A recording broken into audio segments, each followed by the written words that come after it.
이 시간 오늘 우리에게 주신 하나님의 말씀을 함께 나누도록 하겠습니다.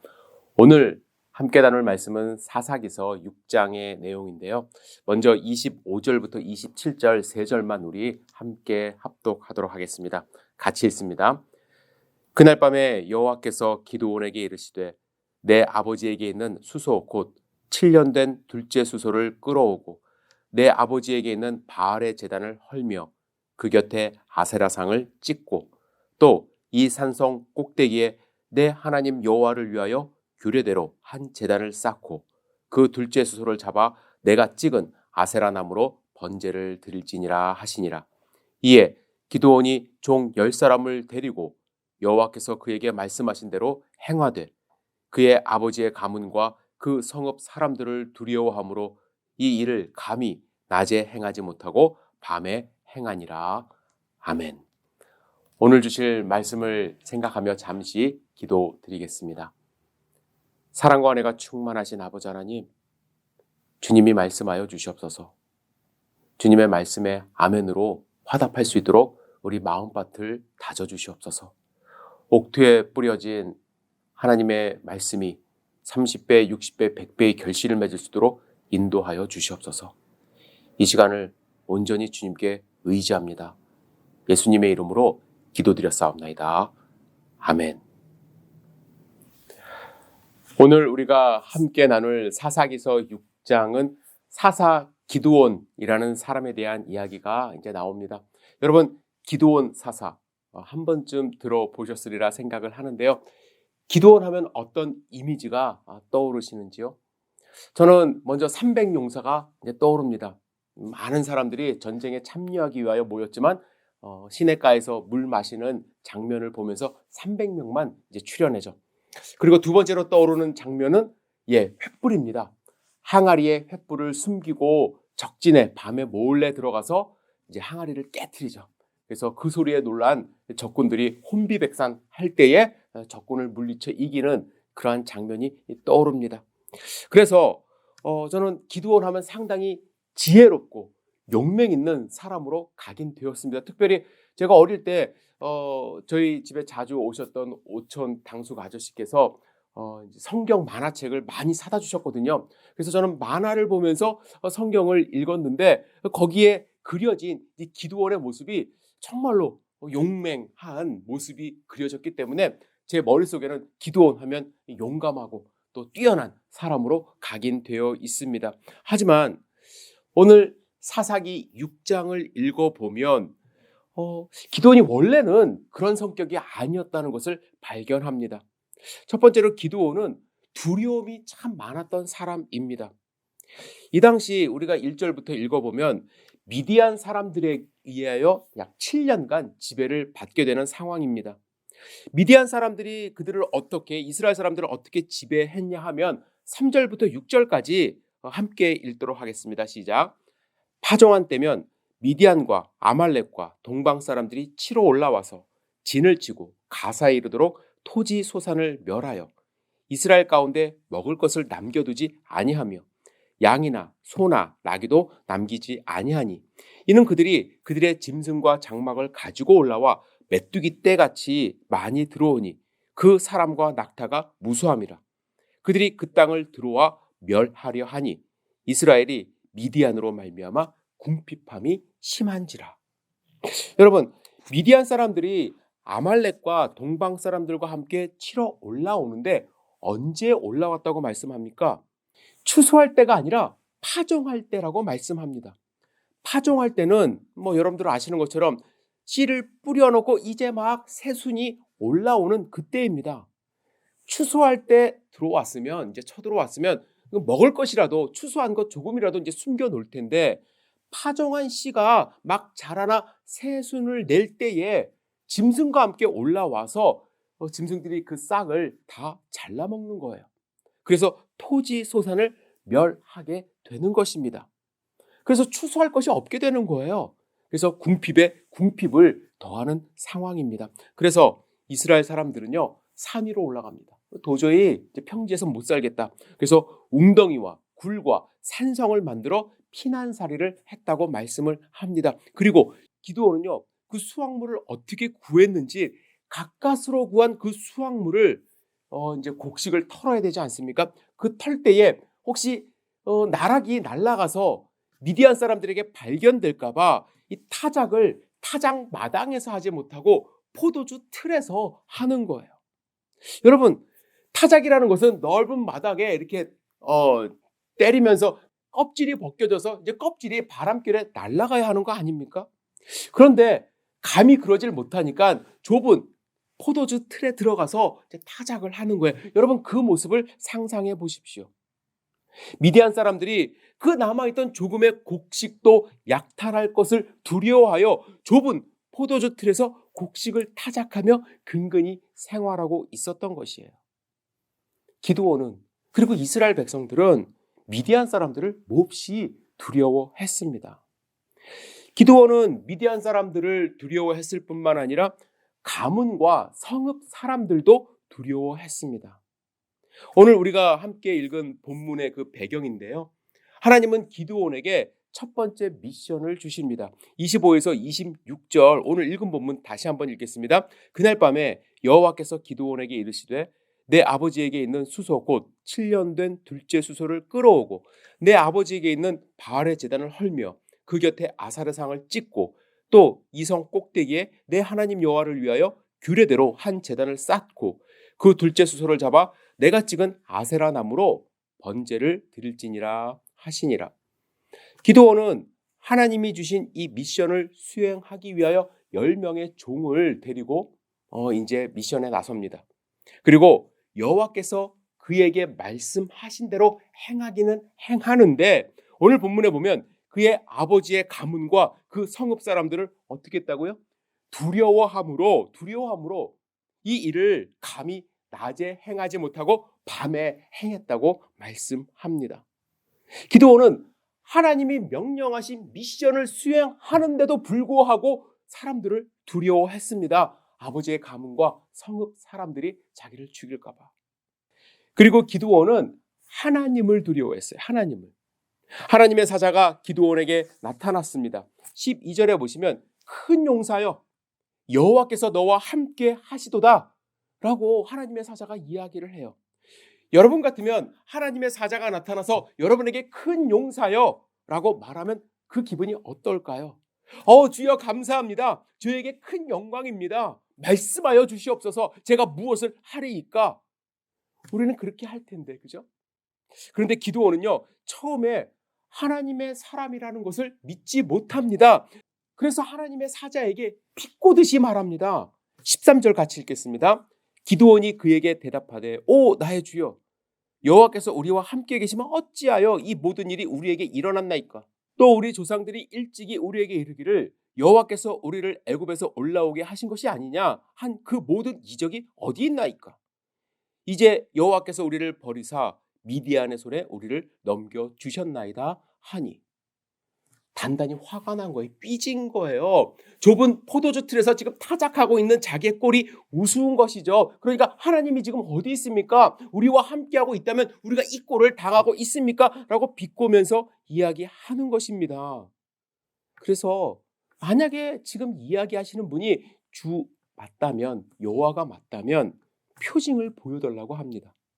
그래서 하나님은 그가 준비한 고기와 무교병을 바위에 놓고 그 위에 국을 부으라고 하시고 하나님의 사자가 손에 잡은 지팡이 끝을 내밀어 고기와 무교병이 되니까 불이 바위에서 나와 고기와 무교병을 불살라 버립니다. 하나님이 보여달라고 해서 그 표징을 하나님이 기드온에게 보여주셨어요. 그 표징을 보자마자 기드온이 한 반응이 무엇이냐면 슬프도소이다. 주 여호와여 내가 여호와의 사자를 대면하여 보았나이다. 이런 말을 합니다. 정작 하나님이라는 사실을 알게 되었을 때 그 앞에서 그는 두려움에 떨었습니다. 기드온을 잘 보세요. 미디안 사람들을 두려워했습니다. 곡식을 빼앗을까 봐. 하나님의 일을 하는데도 불구하고 집안 사람들, 어른들, 성읍 사람들을 두려워했습니다. 그래서 밤에 몰래 했습니다. 그리고 눈앞에 있는 분이 하나님의 사자라는 것을 알게 된 후에 슬픔 가운데 두려움에 빠졌습니다. 기드온은 모든 것이 두려운 사람이었던 것 같아요. 두 번째로 기드온은 낮은 자존감을 가진 사람입니다. 하나님의 사자가 기드온에게 큰 용사여 여호와께서 너와 함께 하시도다 말씀한 후에 14절에 뭐라고 말씀하시냐면 너는 가서 너의 힘으로 이스라엘을 미디안의 손에서 구원하라. 내가 너를 보낸 것이 아니냐 이런 말씀을 합니다. 이때 기드온이 뭐라고 대답했는지 아십니까? 주님 감사합니다. 제가 이때를 기다렸습니다. 라고 말하지 않고요. 오 주여 내가 무엇으로 이스라엘을 구원하리이까? 보소서 나의 집은 므낫세 중이 극히 약하고 나는 내 아버지 집에서 가장 작은 자이니이다. 이렇게 말을 합니다. 자기 집안은 므낫세 지파 중에서 가장 약한 집안이고 그 중에서도 나는 가장 작다라고 이야기를 하는 거예요. 기드온은 지금 포도주 틀에서 타작하고 있습니다. 그런데 기드온의 집에는요 종이 10명 이상 있을 정도로 이제 부유한 집안이었어요. 하지만 다윗이 8번째 아들로 목동의 역할을 했듯이 기드온은 종들이 해야 하는 일을 지금 집안에서 하고 있는 거예요. 현실적으로 보면 그는 작은 자 맞습니다. 집안에서 허드렛 일 하는 사람 맞아요. 하지만 그는 스스로도 작은 자라고 인식을 하는 것입니다. 하나님이 함께한다고 약속하셨고 큰 용사라고 부르셨음에도 불구하고 기드온은 스스로 작은 자라는 인식 속에 살아가고 있는 것입니다. 여러분, 낮은 자존감을 가진 사람의 특징이 무엇인지 아십니까? 주도적으로 일을 수행하지 못해요. 그리고 자꾸 의심합니다. 왜냐하면 자기가 한 일에 대한 질책이 두려워서 그렇습니다. 야, 네가 뭔데 이걸 했어? 예? 그래서 책임 소재를 분명히 하고 싶은 거예요. 이건 내가 할 일, 이건 내가 하지 못할 일. 자존감이 높은 사람일수록요. 뭐 어때? 실수하면 어때? 내가 최선을 다하면 되지. 라는 생각으로 진취적인 일을 많이 하는데 낮은 자존감을 가진 사람은 실패를 두려워하며 이거 해야 하나? 이거 내가 해야 할 일 맞나? 매사를 부정적으로 생각하고 의심합니다. 그래서 기드온은요 하나님을 2번이나 시험합니다. 그래서 조금 전에 말씀 나눈 것처럼 말씀하신 네가 주 되시는 표징을 좀 보여주세요. 그러면 제가 믿겠습니다. 라고 해서 하나님이 바위 위에서 불이 나와 재물을 태우시는 표징을 보여주신 거예요. 그리고 나서 얼마 후에 미디안과 아말렉과 동방 사람들이 다 모여 요단강을 건너와 이스라엘 골짜기에 진을 쳤을 때 하나님이 그에게 나가 싸우라고 하셨거든요. 그때 도저히 저는 확신이 없습니다. 하나님 다시 한번 시험하겠습니다. 그 하나님을 시험해요. 소위 말해서 이제 양털 시험이죠. 그래서 뭐라고 얘기하냐면 주께서 이미 말씀하심 같이 내 손으로 이스라엘을 구원하시려거든 내가 양털 한 뭉치를 타작 마당에 두리니 만일 이슬이 양털에만 있고 주변 땅은 마르면 주께서 이미 말씀하신 같이 내 손으로 이스라엘을 구원하실 줄을 내가 알겠나이다. 이렇게 이야기를 합니다. 이튿날 일어나 보니까 자기가 원하는 대로 하나님이 해주셨어요. 하지만 여기서 기드온은 다시 한번 하나님께 이야기를 합니다. 주여 내게 노하지 마옵소서. 내가 이번만 말하리이다. 구하옵나니 내게 이번만 양털로 시험하게 하소서. 원하거대 양털만 마르고 그 주변 땅은 다 이슬이 있게 하옵소서 하였더니 하나님은 그날 밤에 그가 원하는 대로 그대로 해주셨습니다. 여러분, 이 기드온의 이러한 행동이 이해되십니까? 기드온은 하나님을 2번에 걸쳐 총 3번 시험합니다. 그런데 잘 생각해 보면 기드온의 이 모습이 바로 우리의 모습이에요. 여러분에게 하나님이 지금 나타나셔서 지금 당장 나가십시오. 싸우십시오. 이런 명령을 하실 때 네, 가겠습니다. 라고 대답하며 앞장설 사람 우리 가운데 몇 명이나 있겠습니까? 우리는 하나님을 믿는다고 말하지만 여전히 두려움 가운데 살아갑니다. 우리는 하나님을 믿고 하나님의 은혜 가운데 살아간다고 말은 하지만 여전히 두렵고 의심이 많습니다. 그래서 실수할 때도 많고요. 앞장서지 못할 때도 많이 있습니다. 이런 일은 우리 주변에 특히 그리스도인들 가운데 너무나도 많아요. 비일비재해요. 2005년에 출간된 공중근해라는 소설책이 있습니다. 이 책에는 서커스 단원이자 이제 베테랑 고개사의 한 이야기가 등장을 합니다. 베테랑 고개사, 공중근해를 이제 잘 타는데, 그래서 한쪽 근해에서 다음 근해로 이렇게 이어 타는 거 있지 않습니까? 그래서 사람들이 그것을 보면서 떨어지지 않을까 막 조마조마한 그러한 고개를 하는 사람인데, 이 고개사가 어느 날부터 자꾸 연습하는데 떨어지는 거예요. 그래서 병원에 가서 비타민 주사도 맞고 이제 컨디션을 회복하려고 노력했지만 자꾸 공중근해에서 떨어집니다. 이 고개사는 곰곰이 생각해 봐요. 자신이 왜 이렇게 실수를 할까? 그래서 그 원인을 생각해 보니까 새로 들어온 파트너의 잘못이라고 생각을 합니다. 그래서 이 파트너의 잘못을 지적하기 위하여 동영상을 찍었어요. 자신의 잘못이 아니라는 걸 밝히고 싶었던 것이죠. 하지만 동영상을 관찰한 결과 공중에서 떨어지는 이유는 파트너의 잘못이 아니라 고개사 자신의 잘못된 자세 때문이라는 것을 발견합니다. 베테랑 고개사는요, 새로 들어온 파트너를 완전히 믿지 못한 거예요. 그래서 반대편 그네를 잡기 위하여 자기의 그네를 완전히 놓아야 하는데 자신의 그네를 완전히 놓는 그 마음이 불안한 자세로 표현이 된 거예요. 그래서 자세가 계속 틀어졌고 그래서 실수를 범하게 되는 것입니다. 이것을 유명한 심리학자 폴 트루니에는 인간의 자리라는 책에서 중간지대의 불안이라는 개념으로 이미 말을 했습니다. 공중근해를 타는 고개사가 반대편의 그네를 잡기 위해 잡고 있던 그네를 잠시 놓고 이제 공중에 떠 있는 그 순간 느끼는 불안감, 그것이 중간지대의 불안이라는 거예요.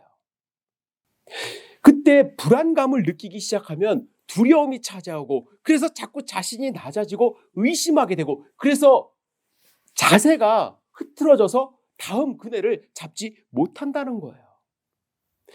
기드온은요, 미디안에게 속박받던 삶에서 하나님이 주시는 새로운 삶으로 완전히 이동을 해야 하는데 그 중간 과정에서 내가 경험할 수도 있는 실수, 떨어짐에 대한 두려움, 그것 때문에 자기 자세가 자꾸 흐트러지는 거예요.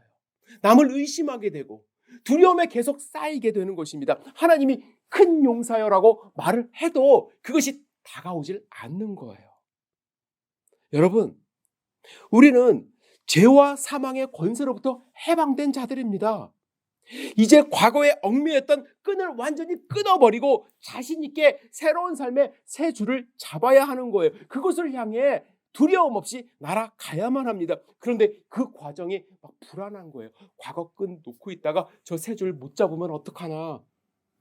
어떤 사람은 그래서 한 번에 딱 잡는 경우도 있지만 사실 이 과정은 연습이 필요하고요. 시간이 오래 걸립니다. 어쩌면 전 인생을 놓고 노력해야 하는 문제이기도 합니다. 이것이 바로 성화의 과정이기 때문에 그렇습니다. 여러분, 아무리 은혜 받고 치유받았다 할지라도 자고 일어나면 또 불안해져요. 오늘 은혜 받고 주차장에 나가는 순간 또 불안한 가운데 두려움에 쌓일 수 있다는 것입니다. 사실 이것은 정상적인 모습이에요. 그래서 우리가 이 두려움을 극복하고 중간 지대의 불안을 극복하기 위하여 세 가지가 필요함을 여러분들께 말씀드리고 싶습니다. 첫 번째, 내가 만약 기드온과 같은 모습이라면 절대로 스스로 정죄하지 마세요. 정죄하지 마세요. 하나님은 여러분과 저의 연약함을 누구보다도 잘 아십니다. 그래서 이런 두려움, 낮은 자존감, 의심에 대해서 하나님은 우리를 정죄하지 않으십니다. 여러분, 모세는 어땠습니까? 하나님이 모세를 부르시고 그를 민족의 지도자로 세운다고 하셨을 때 하나님, 저는 당신의 이름을 모릅니다. 하나님, 저는 말이 둔합니다. 하나님, 저는 갈 수 없습니다. 5번이나 하나님의 부르심을 거절했어요. 모세도 두려워했습니다. 낮은 자존감이 있었습니다. 의심했습니다. 그러나 하나님은 끝까지 기다리고 그를 설득하셨어요. 그 끈을 놓지 않고 포기하지 않도록 인도하셨습니다. 여러분, 사탄이 우리를 공격하는 중요한 공격 방법 중에 하나가 영적 결벽증에 걸리게 하는 거예요. 영적 결벽증. 사실 영적으로 거룩한 삶, 깨끗한 삶을 살려고 노력하는 것 너무나도 중요합니다. 하지만 결벽증은 무엇입니까? 앞으로 나아가지 못하게 만드는 거예요. 잘 생각해 보세요.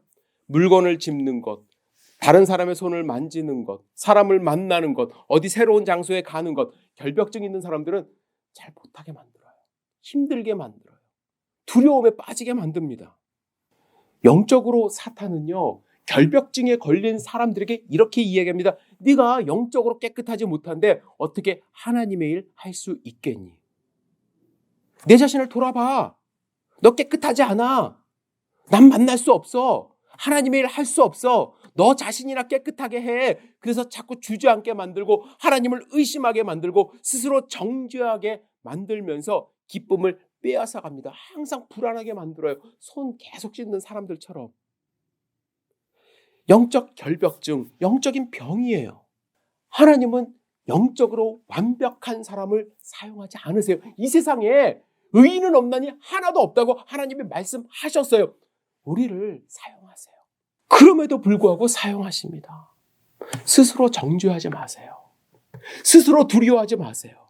그럼에도 불구하고 나를 부르시는 하나님께 감사함으로 나아가야만 합니다. 두 번째로 우리는요, 하나님을 기억해야만 해요. 기억해야만 해요. 여러분, 하나님은 어떤 분이십니까? 22절과 24절 함께 읽겠습니다. 시작. 여호와께서 그에게 이르시되 너는 안심하라. 두려워하지 말라. 죽지 아니하리라 하시니라. 기드온이 여호와를 위하여 거기서 제단을 쌓고 그것을 여호와 샬롬이라 하였더라. 이것이 오늘까지 아비에셀 사람에게 속한 오브라에 있더라. 기드온은 지금 두려움에 빠져 있었어요. 죽을까 봐 두려워했어요. 두려움이라는 히브리어 단어는 야레라는 단어입니다. 기드온은 야레에 있었어요. 그런데 하나님이 나타나셔서 안심하라, 두려워하라, 죽지 아니하리라 했을 때 그가 무엇을 경험했습니까? 여호와 샬롬을 경험한 거예요. 평강을 경험했습니다. 화평을 경험했습니다. 하나님은 야레에 빠진 기드온을 샬롬으로 옮겨주셨어요. 그 전능하신 하나님을 우리는 기억해야만 합니다.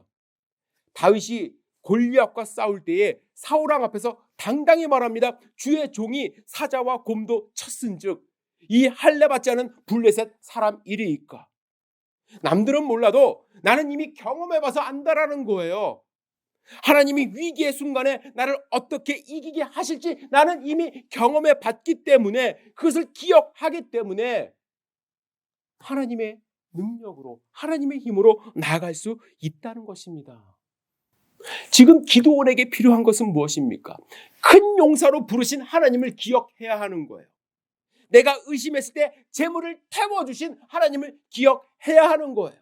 내가 야레에 있을 때 평강의 샬롬으로 옮겨주신 하나님을 기억해야만 합니다. 여러분이 기억하시는 하나님은 어떤 하나님이십니까? 우리를 죄에서 구원하신 하나님을 기억하십니까? 우리를 창조하신 하나님을 기억하십니까? 우리를 이곳으로 인도하신 하나님을 기억하십니까? 그 하나님을 떠오르셔야만 합니다. 하나님은 없어. 하나님은 나와 상관없어.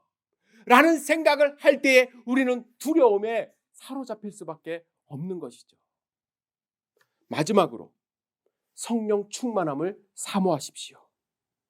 하나님은 미디안과 싸워야 하는 기드온에게 성령을 부어주셨습니다. 34절 읽겠습니다. 여호와의 영이 기드온에게 임하시니 기드온이 나팔을 불매 아비에셀이 그의 뒤를 따라 부름을 받으니라. 여러분, 하나님의 영이 사람에게 임하면 사람이 변해요. 기드온이 변했어요. 뒤에서 사람을 두려워하던 사람이 앞장서기 시작합니다. 두려워서 포도주 틀에서 타작하던 기드온이 앞장서기 시작해요. 사람이 두려워서 밤에 하나님의 일을 하던 사람이 낮에 하나님의 일을 하기 시작합니다. 사람들을 므낫세의 투로 보내어 그를 따르게 합니다. 하나님의 힘으로 그는 앞장서기 시작합니다. 성령 충만함은 우리에게 능력을 줍니다. 주위 사람들까지도 변화시키는 능력을 우리에게 주십니다. 여러분, 성령의 능력을 표현할 때 헬라어 두나미스라는 단어가 사용되었는데요. 이 두나미스는 여러분들이 잘 아시는 다이너마이트의 어원입니다. 성령의 충만하심, 성령의 능력은 다이너마이트와 같은 폭발력을 갖고 있습니다. 우리가 사모해야 되는 것, 하나님의 성령의 충만함입니다. 기드온이 성령 충만함으로 변화되자 그 한 사람으로 인하여 역사의 기류가 바뀌기 시작했습니다. 한 사람이 변화되니까 므낫세 지파가 변화되었고, 므낫세 지파가 변화되기 시작하니까 이스라엘 전체가 들고 일어났습니다. 저는 이 시대에 여러분들이 기드온처럼 두려움에 떨고 있는 것이 아니라 성령 충만한 기드온이 되어서 하나님의 일을 하는 하나님의 사람이 되기를 진심으로 기도하고 축복합니다. 예레미야 5장 1절입니다. 너희는 예루살렘 거리로 빨리 다니며 그 넓은 거리에서 찾아보고 알라. 너희가 만일 정의를 행하며 진리를 구하는 자를 한 사람이라도 찾으면 내가 이 성읍을 용서하리라. 하나님은 여러분 한 사람을 찾으십니다. 다른 사람 보지 마십시오. 주님, 나는 아직까지 기드온처럼 성령 충만하기 전에 기드온처럼 두려움에 사로잡혀 있습니다. 의심에 사로잡혀 있습니다. 앞으로 나아가지 못하고 있습니다. 그러나 성령 충만함이 나에게 임하면 하나님의 명령을 붙들고 세상에 나아갈 사람이 될 수 있음을 믿습니다.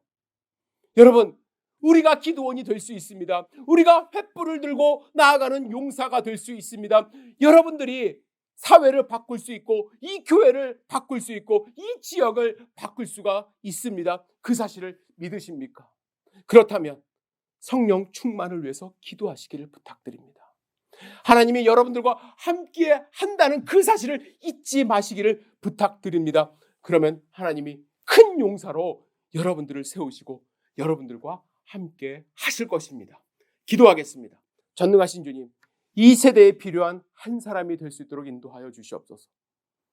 정의를 행하고 하나님의 말씀을 실천하는 한 사람으로 우뚝 설 수 있도록 인도하여 주시옵소서. 두려움에 떨고 있는 기드온이 아니라 회복된 기드온, 하나님의 영이 충만한 기드온처럼 살아갈 수 있도록 인도하여 주시옵소서. 예수님의 이름으로 기도드렸사옵나이다. 아멘.